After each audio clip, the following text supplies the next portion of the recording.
Hello, people, and welcome to the grand stage of JK's and Friends Unscripted podcast.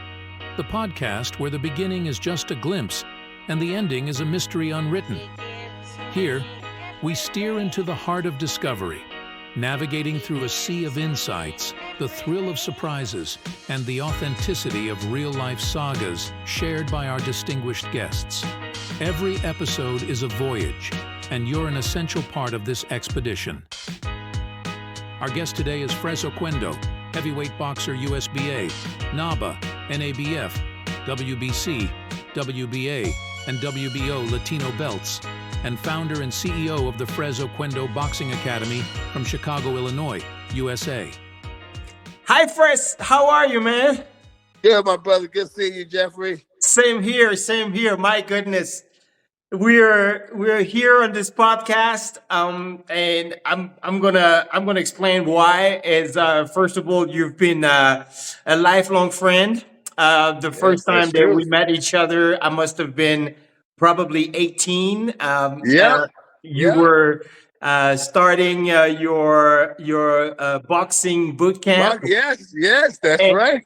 and we've been friends ever since. Your wife is a very good friend of mine as well, and you were lately visiting us in Ecuador together with Stacy. We had a good time.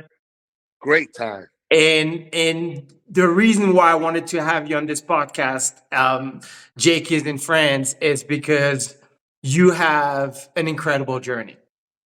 Thank you, brother. Thank you. And I know that this journey has been, from people watching, is probably sugar and honey and wine.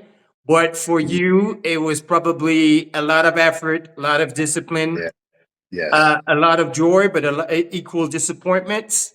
Yes. And I want to talk to you about this today.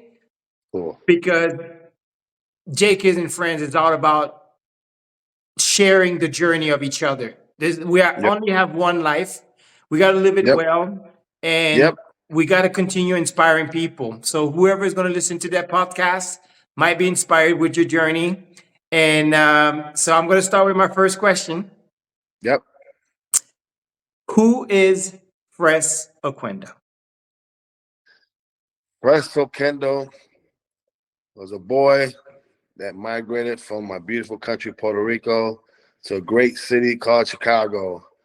From a nice tropic weather to the freezing temperature. But this what made who I am today, just appreciating, people who I grew up, where I grew up, and what I've become. Starting from the humbling beginnings of Puerto Rico, a third world country at the time, to the city of Chicago, which was the housing projects, uptown area.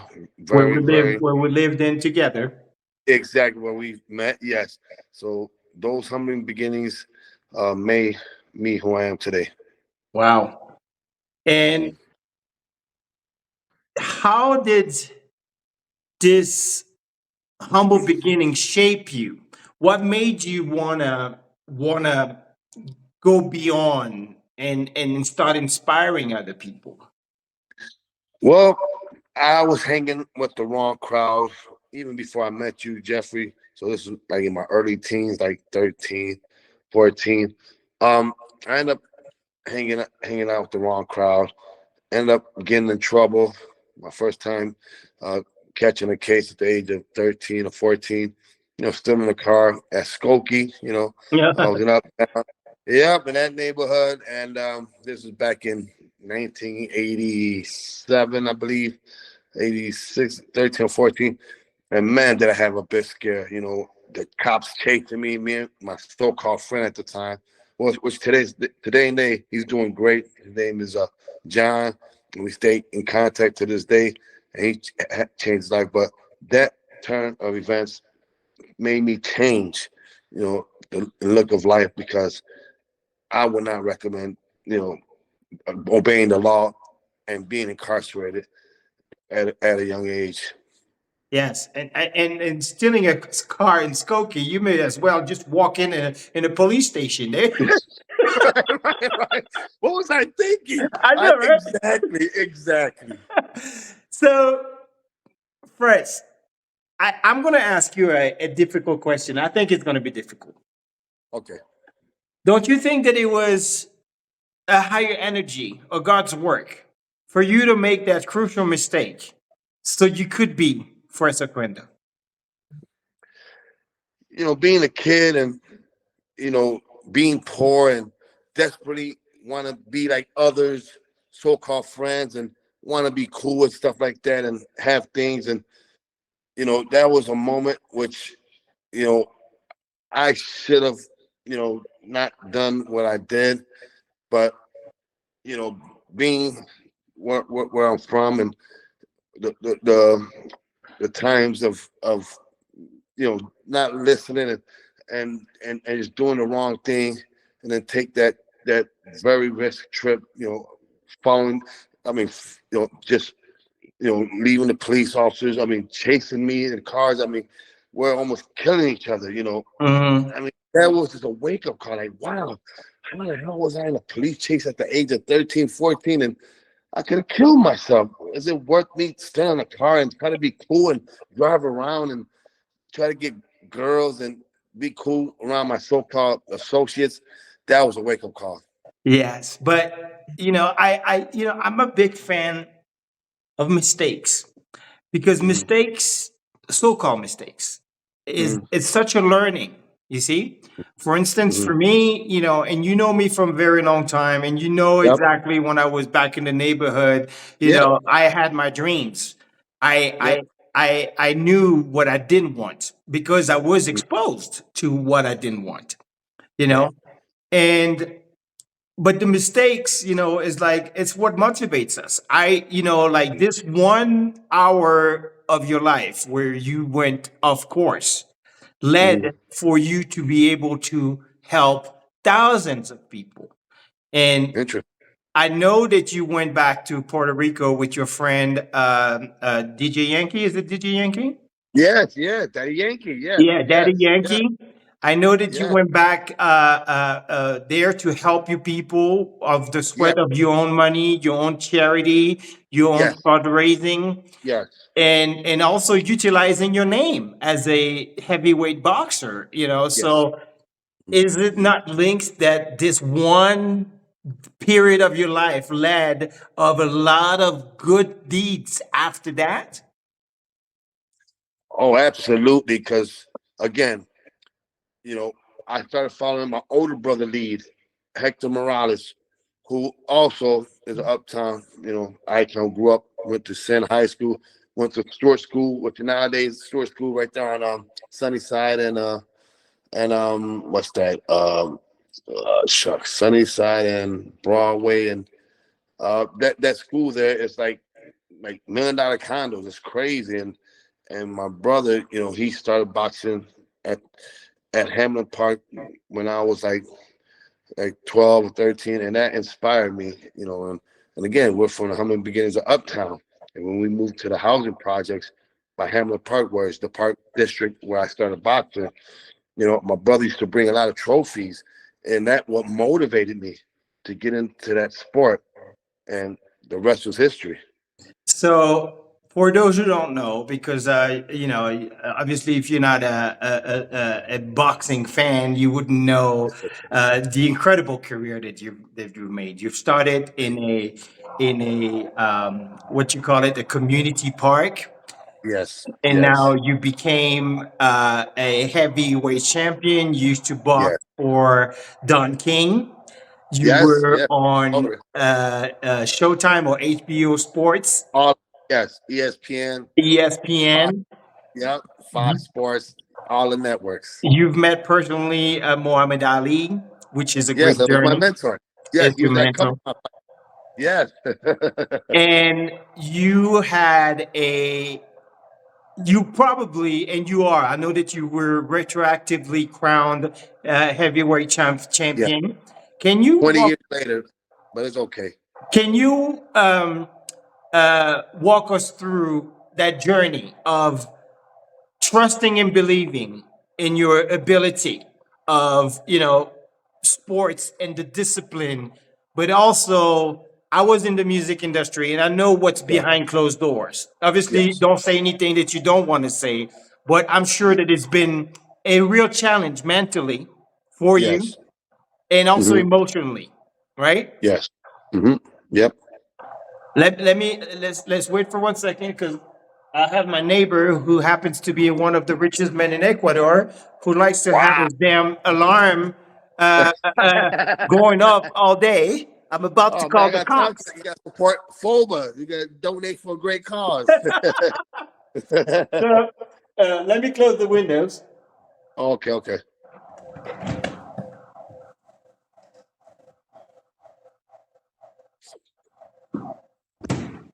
I will edit that part. So Okay.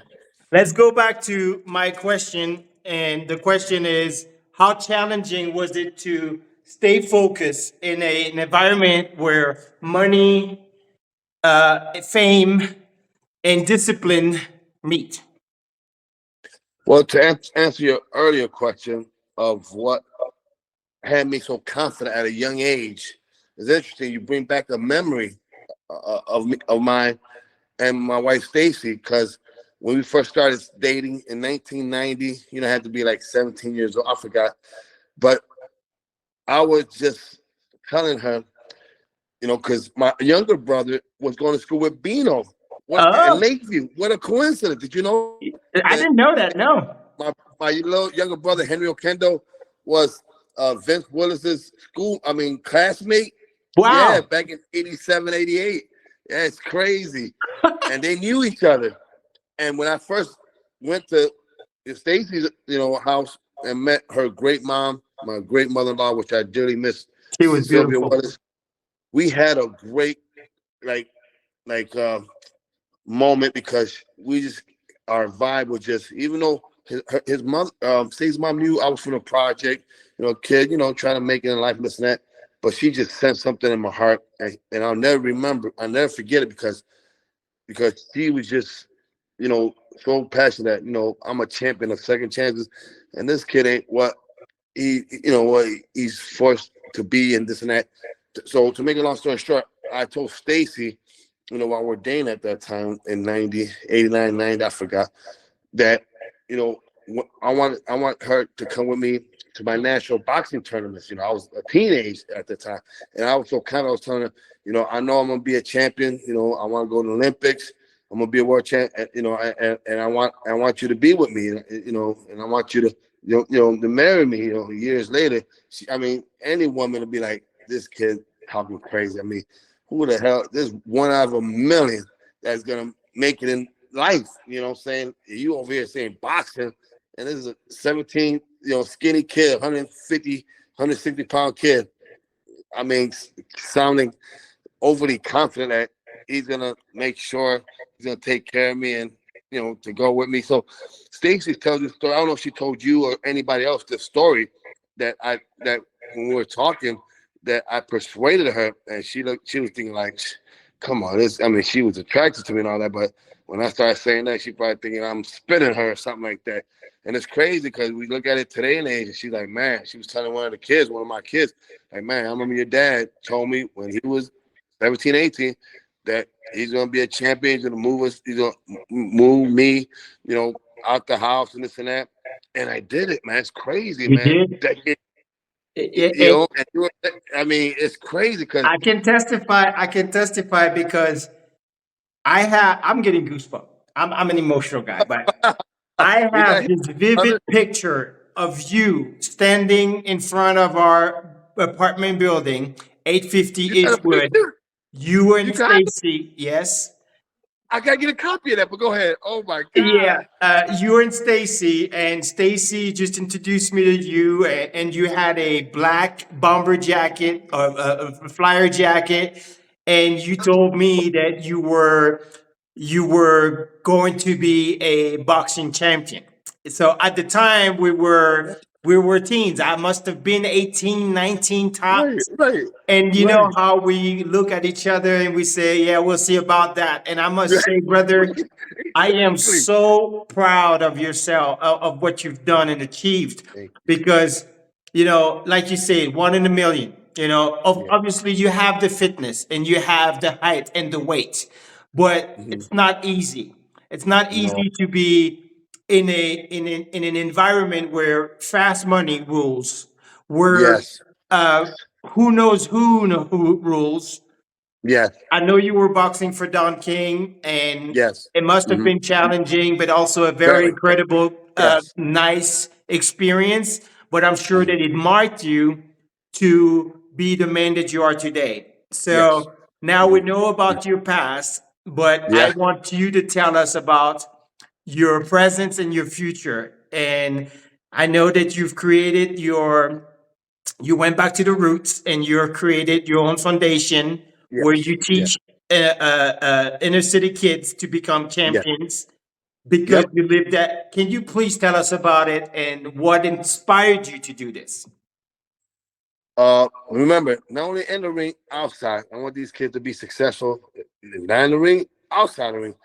But to answer the question, my dad, may God bless his soul, miss him dearly, passed away during one of my training camps when I was training for the heavyweight championship in 2018, Mhm. which today I'm still going through trials and tribulations against the World Boxing Association because they violated my federal rights to be heavyweight champion. But to answer the question of my dad, Batan Oquendo, his real name is Fundador Oquendo.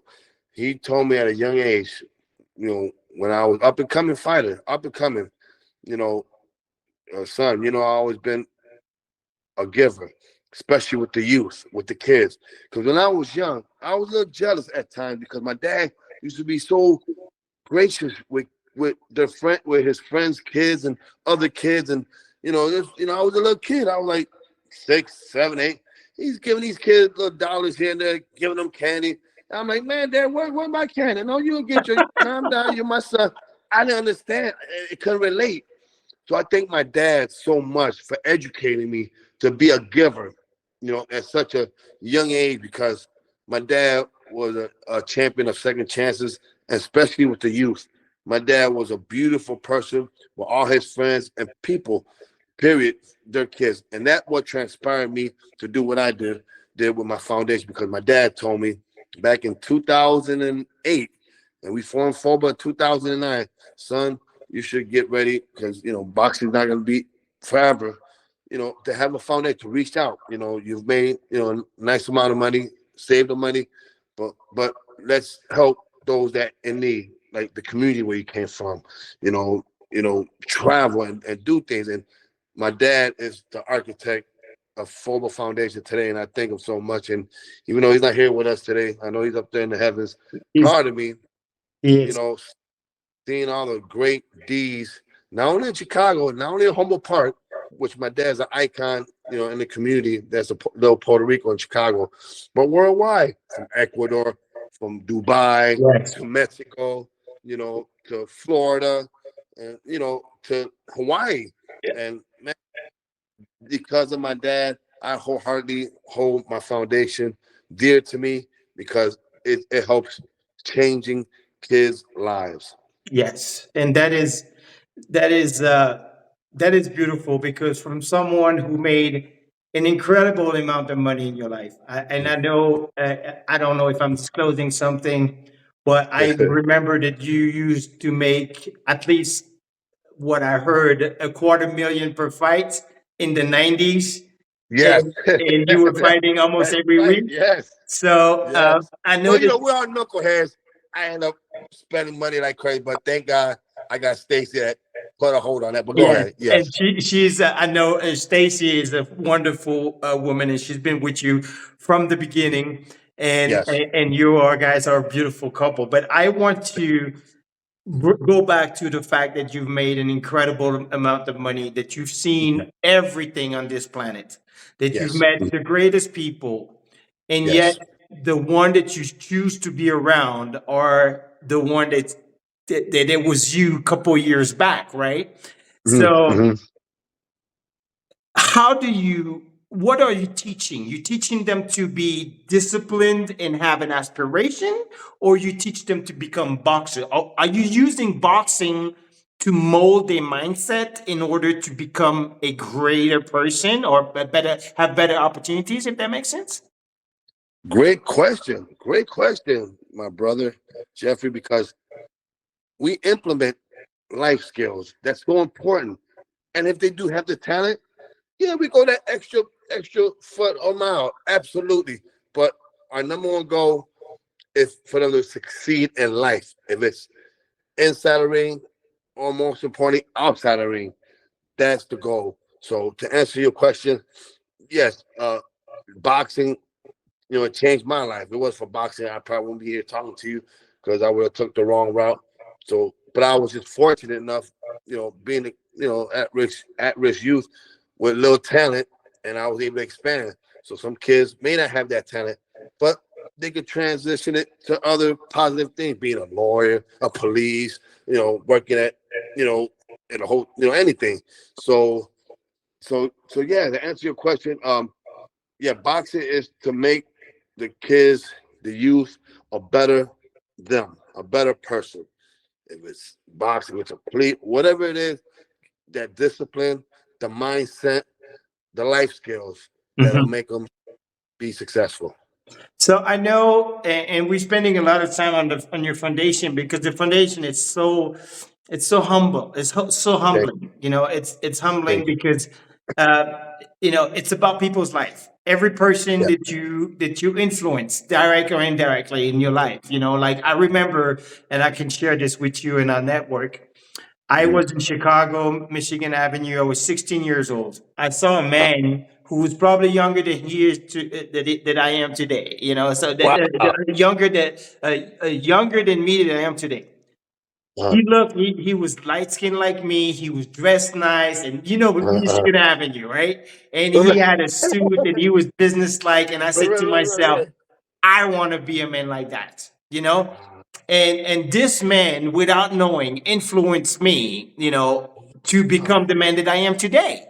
You see, of course, my and, mom, my mom did a whole lot, oh, but this beautiful. I heard vision, a lot about your mom. this vision was for me my aspiration. So now I know that those kids, you're going to change 80 to 90% of these kids' life for sure. You're going to mark them in a thing. I want to ask, how do you make sure, because I'm sure that you're pumping in a lot of your own funds in it, Yes. but Yep. Yes, I am. can the network help you maybe to donate? How can we help you continue helping other people? Oh man, thank you. Great question. Again, you know, boxing, is life skills. And, you know, I made enough money, but now I give, with my own money. But it's a passion of mine, and like I said, I started my foundation on my own dime because my goal is to make a kid's life better, which I've been succeeding now for over a decade. And yes, any help will be greatly appreciated for the simple fact it's not going in my pocket. It's not going, Yeah. in other people's mind. It's going to a great cause. It's going to these kids. It's going for them to pay for their boxing license, for them to get clothing. Someone may not have clothing, food. Yeah. After a boxing tournament, I take them. We go out to little towns, to eat and stuff like that. So it goes a long way, and it buys them shoes, equipment, stuff like that. So it goes to a great cause, and that's why it's never too much to donate to a great charity. If it's boxing, if it's basketball, if it's football, whatever it is, it's doing a great deed for our future kids being professionals. And because of your social status and celebrity status, I know that most people are not going to want to reach out to you because, when you get to the level where you are, people think that you're always too busy to answer. Is it okay for people to simply reach out to you if they want to donate? Interesting you say that. I have a flyer out, on my social media platform. I got my personal number on there. It's crazy because I had several parents calling me today. It's interesting you say that, but Wow. I'm one of them sincere, you know, athlete that made it in life, but I don't got nothing to hide because people that's gonna call me, is going to be for a great purpose. And it's interesting you bring that up. I had several mothers call me today because I have to change the dates because the date was until February 9th. So they thought that my programs were over, were finished. I said, no.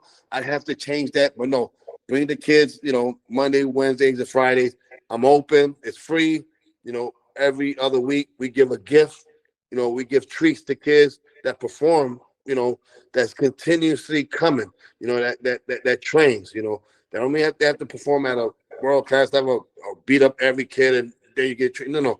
All kids get treated the same and fairly, and they get treats. It's interesting that these parents that I talked to today, they were so excited, like, oh, wow, because the flyer says February 9th, but no, it's for all the kids. It's free for all the kids. Thank God I got good partnership, with the Illinois State,